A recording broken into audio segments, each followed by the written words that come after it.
ప్రపంచవ్యాప్తంగా ఎంతో మంది కోట్లాది మంది భక్తుల విశ్వాసమైన పరమ పవిత్రమైన తిరుమల లడ్డు వ్యవహారం వివాదాల్లో చిక్కుకుంది. మీకు తెలిసే ఉంటుంది దాని గురించి. వివాదాలు అనబాకండి, అది వివాదాలు అంటే చాలా తప్పు. అతను చేసిన తప్పు అది. జగన్మోహన్ రెడ్డి అనే గవర్నమెంట్లో వైవి సుబ్బారెడ్డి వాళ్ళ బాబాయి తిరుపతి అతను ఉన్నాడు. అతని పేరు మనం కరుణాకర్ అంట. మనం కరుణాకర్ అనే వ్యక్తి వీళ్ళందరూ కలిసి చేసిన తప్పు అది. మనం వివాదం అనొద్దు, అది వివాదం కాదు. అది తిరుమల లడ్డు గురించి అది వివాదం అనబాకండి. వాళ్ళు చేసిన తప్పు, ఆ తప్పుని త్వరలో ముక్కు నేల రాయాల్సి వచ్చింది వీళ్ళందరూ. వైసీపీ గవర్నమెంట్ క్లీన్ చిట్ ఇచ్చేసారంట కదా, జంతువులకు కాలం లేదని చెప్పి ఏం లేదని చెప్పి క్లీన్ చిట్ ఇచ్చారంట కదా. ఏమి ఇచ్చారు క్లీన్ చిట్? నాకు తెలియక అడుగుతున్నా, కొద్దిగా చెప్పండి. క్లీన్ చిట్ నువ్వు మరి మీడియాలో ఉండవుగా, మరి ఏం క్లీన్ చిట్ ఇచ్చారో నువ్వు కొద్దిగా చెప్పయ్యా. అంటే నాకున్న సోర్స్ ప్రకారం యాజ్ పర్ చార్జ్ షీట్ చెప్తున్నానండి. కొవ్వు అవశేషాలు అనేది 10% కంటే తక్కువ ఉంటే కనుక కనిపెట్టలేము. అలాగే బీటా కెరటిన్ కానీ ఈస్టర్ కానీ ఇలాంటి కెమికల్స్ అనేది ఉన్నాయి దాంట్లో అని చెప్పి అనేది చార్జ్ షీట్ లో ఉంది. 4 రకాల కెమికల్స్ ఉన్నాయి, ఒక రకం 2 రకాలు కాదు, 4 రకాల కెమికల్స్ ఉన్నాయి. ఆ 4 రకాల కెమికల్స్ ని కలిపితే ఈ కొవ్వే వచ్చింది, ఈ కొవ్వే వస్తుంది. అర్థమైందా? ఈ 4 రకాల కెమికల్స్ బట్టి నువ్వు కొవ్వు కలిసింది, అది కలిసింది అనుకున్నాం మేమందరమే. సిట్ రిపోర్ట్ బయటికి రానివ్వండి. మొత్తం మేమేదో క్లీన్ చీట్ మా పేర్లు ఏదో ఉండవు అని ఎగురుతున్నారు వీళ్ళందరూ. 100% తప్పు చేసినాడు పేర్లు అందరే ఉంటాయి, లేవు అని అనొద్దు. మీకు ఏమన్నా సుప్రీంకోర్టు ఏమన్నా రిపోర్టు క్లీన్ చీట్ అని మీకు ఏమన్నా రిపోర్ట్ ఇచ్చిందని బయటికి ఇవ్వలేదు కదా, సిట్కి ఇచ్చింది. సిట్టు బయట పెట్టి ఆగండి, అప్పుడు దాకా ఆగరైంది మీరు. తొందరపాలకు సుందరవాదనాన్ని డైలాగ్ ఉంది అది, ఆ డైలాగ్ కోసం ఆగండి. మీకు అందరికీ ఎవరికి ఎంత పెట్టాలో అంత పెడతాడు, వెయిట్ చేయండి. హిందువుల మనోభావాలు దెబ్బతీసిన జగన్మోహన్ రెడ్డి అనే వ్యక్తి 90% కాదు 100% రోడ్డు మీద ముక్కుకు నేల రాయాల్సిందే. అది నేను చెప్పిన డైలాగ్ కాదు, కార్మూర్ అనే వెంకటరెడ్డి అనకూడదులే మనం, అతన్ని మళ్ళీ రెడ్డే కదా అతను చెప్పాడు కాబట్టి ఎవరు రాస్తారో చంద్రబాబు రాయాలని చెప్పి అంటున్నాడు. అందుకనే నేను అంటున్నా, ఎవరు రాయాలో ఎవరు రాస్తారో ప్రజలు నిర్ణయిస్తారు, గుర్తుపెట్టుకోండి. ఒకసారి నిర్ణయించారు 151 దాన్ని 11కి. భవిష్యత్తు కూడా ఇంకంతా 2 నెలలే, 2 నెలల్లో ఎవరి చరిత్ర అయింది అనేది మటాష్.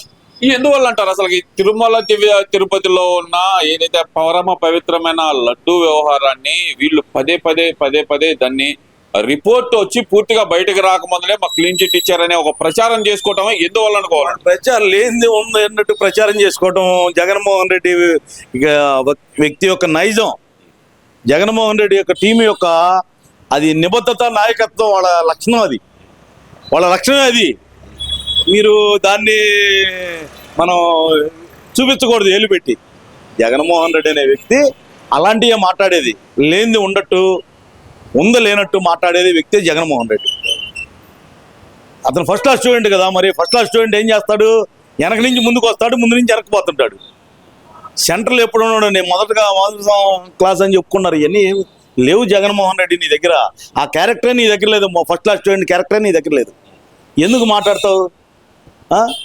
లడ్డు విషయం అంటావా? 100% చెబుతున్నాను. వైసీపీ గవర్నమెంటు మంచైనా చెడైనా ప్రతి ఒక్కళ్ళు ఈ హిందూ మనోభావాలు దెబ్బతీసిన కారణం చేత ప్రతి ఒక్కళ్ళు ముక్కుకు నేల రాయాల్సిందే. నేల రాయకపోతే అది క్షమించరాని నేరము. హిందూ మనోభావాలు దెబ్బతీసిన వ్యక్తి జగన్మోహన్ రెడ్డి అనే వ్యక్తి, గుర్తుపెట్టుకోండి.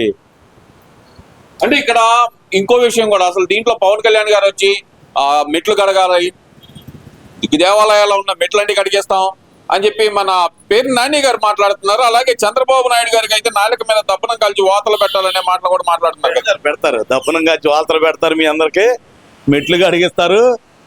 తొందర ఎందుకు? అంతా 2 నెలలే. సిట్టు పూర్తిగా రిపోర్ట్ బయటకు వస్తే ఎవరు ముక్కుకి నేల రాస్తారా, ఎవరు మెట్లు కడుగుతారా, ఎవరు దేగుతారా, ఎవరు దప్పనం గుడించుకుంటారా త్వరలో తేలబోతుంది. సిట్టు నివేదిక రాగానే మాట్లాడుకుందాం. సిట్ నివేదిక రాకుండా మనం మాట్లాడుకోకూడదు. కాకపోతే దీంట్లో కలిసిందా కలవలేదనేది 100% చెబుతున్నా, వాళ్ళు తప్పు చేశారు. మీరు తిరుపతి ఇప్పుడు కానీ గతంలో వెళ్ళొచ్చా? ఇప్పుడు 3 సార్లు వెళ్ళొచ్చాను, అంతకుముందు 2 సార్లు వెళ్ళొచ్చా. వైసీపీ గవర్నమెంట్ అసలు ఆ వాసనే తేడా ఉంది, ఆ లడ్డు యొక్క వాసనే తేడా. అది వరకు నిలవ ఉండేది కాదు లడ్డు, కెమికల్ లడ్డు కదా. నిలువ ఉండేది కాదు. ఇప్పుడు స్వచ్ఛమైన ఆవు నెయ్యితో పంపిస్తున్నారు కదా సంఘం డైరీ వాళ్ళు నెయ్యి. ఇప్పుడు ఎలా ఉందో ప్రజలను అడగండి.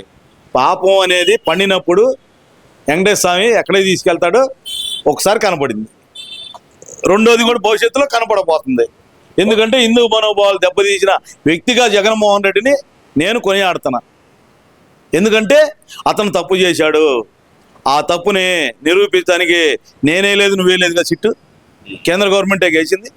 నేనేమన్నా వేసాను సిట్? ఏమన్నా వాళ్ళే వెళ్ళి తెచ్చుకున్నారుగా, వాళ్ళే వెళ్ళి కేంద్ర గవర్నమెంట్ ద్వారా సిట్ వేయించుకున్నారుగా. ఇక్కడ ఎదురుగా అధికారులు, అక్కడ ఎదురుగా అధికారులని మనం ఏమైనా వేసామా? కుటుంబ ప్రభుత్వం వేయలేదుగా. కాబట్టి మళ్ళీ ఇప్పుడు ఇదే చెబుతున్నారు, మాకు నమ్మకం లేదని చెబుతున్నారు. నాకు ఇది విచిత్రంగా ఉంది. అసలు నాకు విచిత్రం అంటే ఇదే. పిలుచుకొచ్చుకుంది మీరే, కేసు ఏమంది మీరే, వేసింది కేంద్ర గవర్నమెంట్. మళ్ళీ సిట్టు మాకు నమ్మకం లేదు, అంతా వాళ్ళేనుంది, అంతా వీళ్ళేనుంది. మేము వేసాము వాళ్ళిద్దరు అధికారులని? వేయలేదు కదా, కేంద్ర గవర్నమెంటే వేసింది ఇద్దరు అధికారులని కేంద్రమే వేసుకుంది. మరి ఏంటి మరి జగన్మోహన్ రెడ్డి మరి ఎందుకంటే మాట్లాడుతున్నాడో మరి మరి నాకు నిజంగా చెబుతున్నా. మరి చిప్పు అంటారు కదా, చిప్పు పోయింది అని పక్కాగా అనిపిస్తుంది. ఎందుకో చెప్పమంటారా, ఈ మధ్య కొత్తగా నాకు ఇవాళ పేపర్లో కూడా చూశాను, వాళ్ళ చెల్లెలే నమ్మట్లేదు. నువ్వు నేను కాదు నమ్మేది, తోడబుట్టి రక్తము పంచుకున్న వ్యక్తే నమ్మట్లా. జగన్మోహన్ రెడ్డి సీఎం పదవికి అనర్హుడు అని చెబుతుంది. నేను అనలేదు కదా. అది ఫ్యామిలీ మ్యాటర్స్ అంటే వాటి గురించి ఫ్యామిలీ మ్యాటర్స్ అంటారు. ఫ్యామిలీ మ్యాటర్స్ అయితే ఇంటో మాట్లాడుకుంటారండి. జగన్ సీఎంకి అనర్హుడు అని చెబుతుంది కదండి. సీఎం అంటే నేను ఓటేసిన వ్యక్తే కదండి, నాకు ఓటేసిన వ్యక్తే కదా.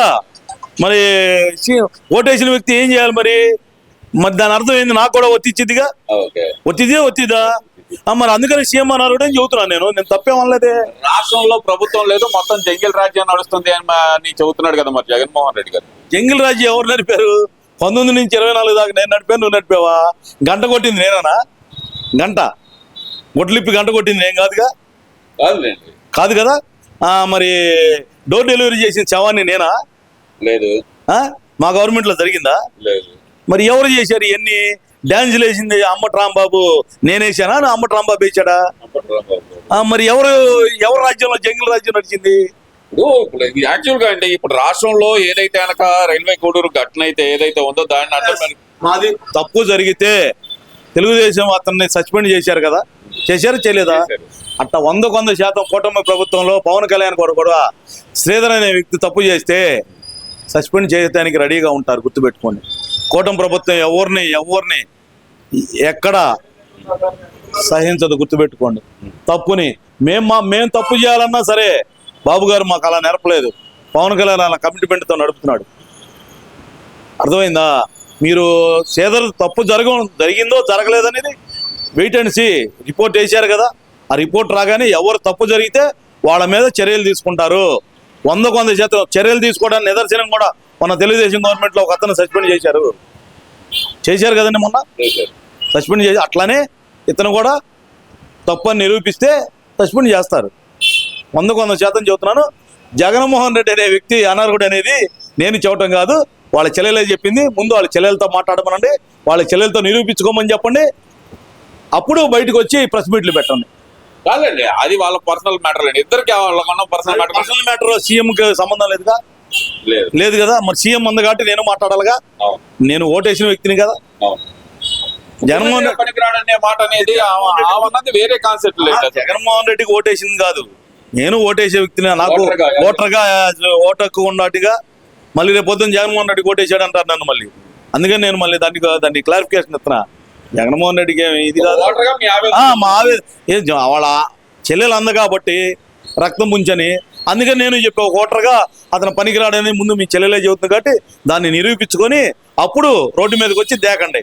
ఈ వీడియో నచ్చితే లైక్ చేయండి. అలాగే మా ఛానల్ ని ఫస్ట్ టైం కనుక చూస్తున్నట్టయితే ఇప్పుడే సబ్స్క్రైబ్ చేసుకుని పక్కనే ఉన్న గంట సింబల్ ని యాక్టివేట్ చేసుకోండి. అప్పుడే మేము పెట్టే ప్రతి వీడియో మీకు నోటిఫికేషన్ గా వస్తుంది. అలాగే ఈ వీడియో పూర్తిగా చూసినందుకు ధన్యవాదాలు.